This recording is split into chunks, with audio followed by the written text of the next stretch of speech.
Hi friends, Namaste and good evening in my channel Learning English with Shalini. Friends, आज मैं आप लोगों को होली की कहानी सुनाने जा रही हूँ और होली तो आने ही वाला है। 2 दिन के बाद होली का त्यौहार है। हमारे झारखंड में तो 26 मार्च को होली मना रहे हैं क्योंकि 25 तारीख को ग्रहण लग रहा है। और आप अपने कमेंट बॉक्स में जरूर बताइएगा कि आप लोगों के शहर में या गांव में किस तारीख को होली मना रहे हैं, 25 को मना रहे हैं या 26 को। दोस्तों, जैसे कि आप सभी को पता है कि होली से एक दिन पहले हम होलिका दहन का त्यौहार मनाते हैं। तो मेरे स्टूडेंट्स ने मुझसे डिमांड किया कि मैम आप होलिका दहन की जो कहानी है वो हम लोगों को सुनाइए। तो मैं यह कहानी सुनाने जा रही हूँ। तो जब सतयुग का टाइम था, उस समय हिरण्याक्ष नाम का ये हिरण्यकश्यप और हिरण्याक्ष ये 2 भाई थे। और ये 2 भाई जो थे ये राक्षसों के राजा थे, हिरण्याक्ष और हिरण्यकश्यप। तो हिरण्यकश्यप ने बहुत ही उसने तपस्या करके ब्रह्मा जी से यह वरदान मांगा था कि हे ब्रह्मा, उसने बहुत ही चतुराई से ऐसा वरदान मांगा था कि हे ब्रह्मा, मुझे कोई ना मार सके, ना मुझे कोई स्त्री मार सके, ना मुझे कोई पुरुष मार सके, ना मुझे कोई बच्चा मार सके, ना कोई बूढ़ा मार सके, और ना मुझे कोई घर के अंदर मार सके, ना कोई मुझे घर के बाहर मार सके, ना कोई मुझे दिन में मारे, ना कोई रात में मारे, ना मैं किसी अस्त्र से मरूं, ना किसी शस्त्र से मरूं। उसने ऐसा वरदान ही मांगा था कि इस वरदान ने उसको अमर बना दिया था। दोस्तों, या कोई भी व्यक्ति हो, या तो वो स्त्री होता है, या तो पुरुष होता है, या बच्चा होता है, या वृद्ध होता है, इससे अलग तो कोई नहीं होता है, या किन्नर होता है। लेकिन इसमें से कोई भी उस राक्षस को, हिरण्यकश्यप को नहीं मार सकता था। उसके बाद जब वो राक्षसों का राजा बना तो उसकी पत्नी थी। उसकी पत्नी से उसे एक बच्चा पैदा हुआ। वो बच्चा जो था वो बचपन में ही ऋषियों के शरण में चला गया था। तो ऋषियों के पास रह के उसे भगवान की पूजा करने में उसे बहुत आनंद आता था और वो हरि का, नारायण का जाप हमेशा करते रहता था। नारायण नारायण नारायण, हरि हरि हरि बोल, नारायण बोल। वो हमेशा नारायण की पूजा करता था। तो हिरण्यकश्यप ने अपने पूरे ही राज्य में यह कानून लागू कर दिया था कि कोई भी किसी भी भगवान की पूजा नहीं कर सकता था। उसके राज्य में वो स्वयं ही भगवान था। हिरण्यकश्यप भी अपने आप को भगवान मानता था और अपनी प्रजा से अपनी ही पूजा करवाता था। और अपने आप को छोड़ के कोई भी व्यक्ति किसी दूसरे भगवान की पूजा नहीं कर सकता था। अब जब उसका खुद का बालक ही उसकी पूजा छोड़कर नारायण नारायण करता था तो उसे बहुत ही चिढ़ होती थी, बहुत ही गुस्सा आता था। तो उसने सोचा कि मैं जरूर, उस बच्चे का नाम था प्रहलाद। प्रहलाद बचपन से ही नारायण की शरण में नारायण नारायण करते रहता था।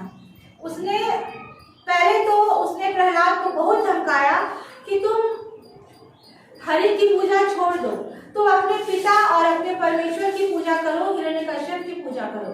लेकिन प्रहलाद नहीं माना। उसे पता था कि इस पूरी दुनिया के जो ईश्वर है वो नारायण ही है, श्री हरि ही है, श्री नारायण है। उसने कहा, पिताजी मैं आपकी पूजा नहीं करूंगा। तो हिरण्यकश्यप ने कहा, अगर ऐसा बात है बेटे तो मैं तुझे मार डालूंगा। उसने हिरण्यकश्यप को मारने के लिए एक बार उसे एक कमरे में बंद कर दिया और पूरे ही कमरे को सांपों से भर दिया। उसने असंख्य हजार सांप उस कमरे में डाल दिए ताकि वो प्रहलाद मर जाए। लेकिन ऐसा नहीं हुआ। उस कमरे में रहने के बावजूद भी प्रहलाद नहीं मरा और वो सांप उसका कुछ भी बिगाड़ नहीं सकी। एक बार उसने प्रहलाद को विष पिलाने की सोची और विष का कटोरा प्रहलाद को पिला दिया, लेकिन वो विष का कटोरा पीकर भी प्रहलाद नहीं मरा। क्योंकि प्रहलाद पर श्री नारायण की कृपा थी। श्री नारायण उसके भगवान थे और प्रहलाद उनका भक्त था। वो जानता था मुझे कुछ भी नहीं होगा जब तक कि मैं श्री नारायण का भक्त बना रहूंगा। एक बार हिरण्यकश्यप उससे बहुत गुस्सा थे, तो हिरण्यकश्यप ने क्या किया, ऊंची पहाड़ी पर उसे ले जाकर के अपने सैनिकों को कहा कि ऊंची पहाड़ी पर ले जाकर इस बच्चे को गिरा देना। तो सैनिकों ने ऐसा ही किया, ऊंची पहाड़ी पर ले जाकर प्रहलाद को ऊपर से गिरा दिया, लेकिन उसे बीच में ही अपने कर कमलों के द्वारा श्री नारायण ने बचा लिया। और तब भी हिरण्यकश्यप जिंदा था, तभी प्रहलाद जिंदा था। यह देखकर हिरण्यकश्यप को भी पता था कि इसे शायद नारायण ही बचा रहा है, लेकिन वो श्री नारायण को, विष्णु भगवान को हराने के लिए वह प्रहलाद की जान लेना चाहता था। उसके बाद उसकी एक बहन थी जिसका नाम था, क्या नाम था? होलिका। हाँ, उसकी एक बहन थी जिसका नाम था होलिका। तो उसने अपनी बहन को बुलाकर और अपनी बहन को कहा कि होलिका को भी एक वरदान था, उसने भी तपस्या की थी, तो होलिका को एक वरदान था कि उसे अग्नि जला नहीं सकती थी। तो उसने कहा कि तुम प्रहलाद को अपनी गोद में लेकर अग्नि में बैठ जाओ और प्रहलाद जलकर मर जाएगा, तुम्हें तो कुछ भी नहीं होगा। तो फिर होलिका ने भी यही किया और वो लकड़ी की चिता उसने बिछा ली और प्रहलाद को अपनी गोद में लेकर होलिका बैठ गई और अग्नि जला दिया गया। अब तो उस अग्नि में होलिका चिल्लाने लगी क्योंकि होलिका जल रही थी, उसका वरदान खत्म हो चुका था, उसका वरदान कोई काम नहीं कर रहा था। प्रहलाद हंस रहा था, प्रहलाद बच गया और होलिका जलकर मर गई। तभी से हम होलिका, यही है होलिका दहन की कहानी, तभी से हम होलिका दहन मनाते हैं। और सच्चाई का, अच्छाई का, बुराई पर जीत, इस संदेश को भी हम होली के द्वारा सिद्ध करते हैं। और होली के त्योहार में हम होलिका जलाते हैं और बहुत सारे लकड़ियों को इकट्ठा करके हम जलाते हैं और होलिका दहन हम करते हैं। इस घटना को, इस कहानी को हम याद करते हैं और होलिका दहन हम मनाते हैं। इसके आगे भी मैं थोड़ा बता देती हूँ प्रहलाद की कहानी का अंत कैसे हुआ। तो जब वो हार चुका था, हर कोशिश करके वो हार चुका था, लेकिन अपने बेटे प्रहलाद को वो मार नहीं पाया, तब एक दिन उसने गुस्से में कहा कि बताओ तुम्हारा विष्णु है कहाँ, तुम्हारा नारायण कहाँ है? कहाँ है नारायण जो तुम रात दिन ये नारायण नारायण हरि हरि श्री हरि का तुम जाप करते हो? बुलाओ अपने नारायण को, कहाँ है तुम्हारा नारायण? तो वो राजमहल में दोनों बेटे और पुत्र थे।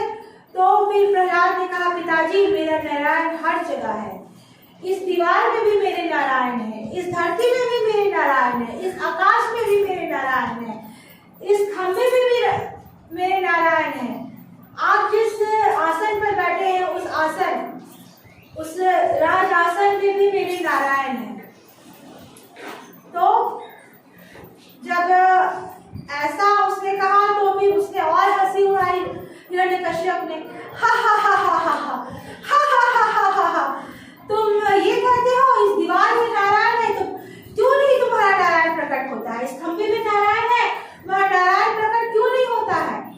बस ऐसा करते ही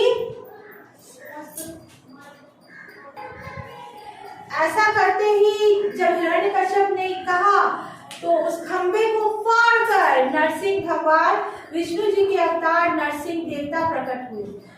वो न नर थे न नारी थे, उनका देह नर का था लेकिन उनका सिर सिंह का था, एक शेर का सिर था। वो नर थे न नारी थे, न नर थे न जानवर थे।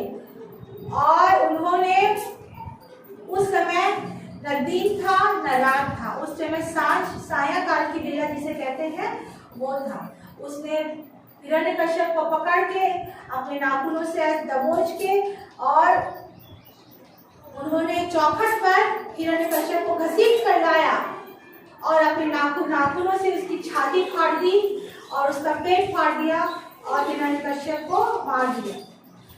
तो इस कहानी से उस वरदान साबित हो गया, क्योंकि उसकी मृत्यु न दिन में हुई थी न रात में हुई थी, न घर के अंदर हुआ था न घर के बाहर हुआ था। उसकी मृत्यु चौखट पे हुआ था, न अस्त्र से हुआ था न शस्त्र से हुआ था।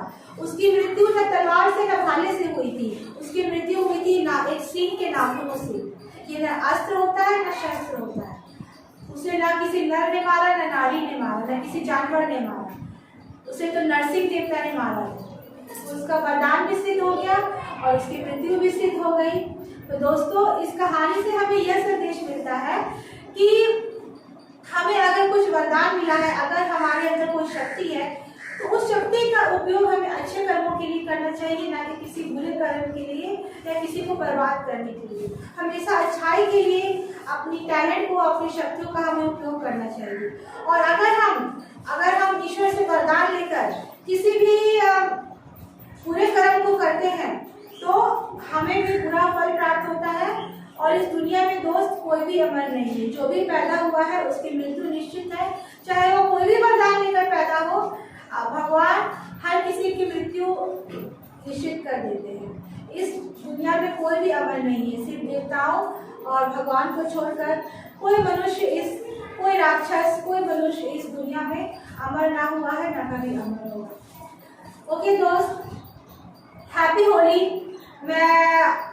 आई होप कि आप लोगों की होली बहुत अच्छी हो, आप एंजॉय करें और रंग गुलाल अपने दोस्तों को लगाएं। ज़्यादा हानिकारक और हार्ड रंग जो आते हैं, केमिकल्स वाले जो रंग आते हैं, वो आप अपने कभी दोस्तों पर कभी ना लगाएं, उनका स्किन खराब हो सकता है।